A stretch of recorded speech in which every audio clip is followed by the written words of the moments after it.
A laser cutting machine workshop located in Wuxi, Jiangsu Province, China, purchased 2 units of FCP60 Mix-Gas Generating System to replace their traditional oxygen cutting process recently.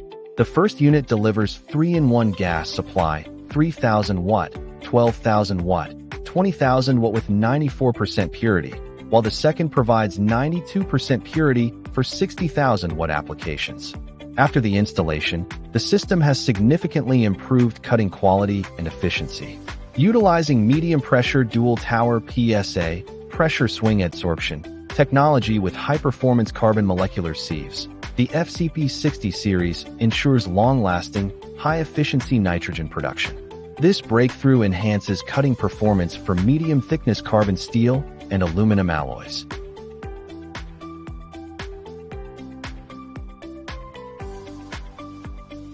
Raysor continues to deliver cutting-edge laser cutting solutions that combine superior quality with operational efficiency.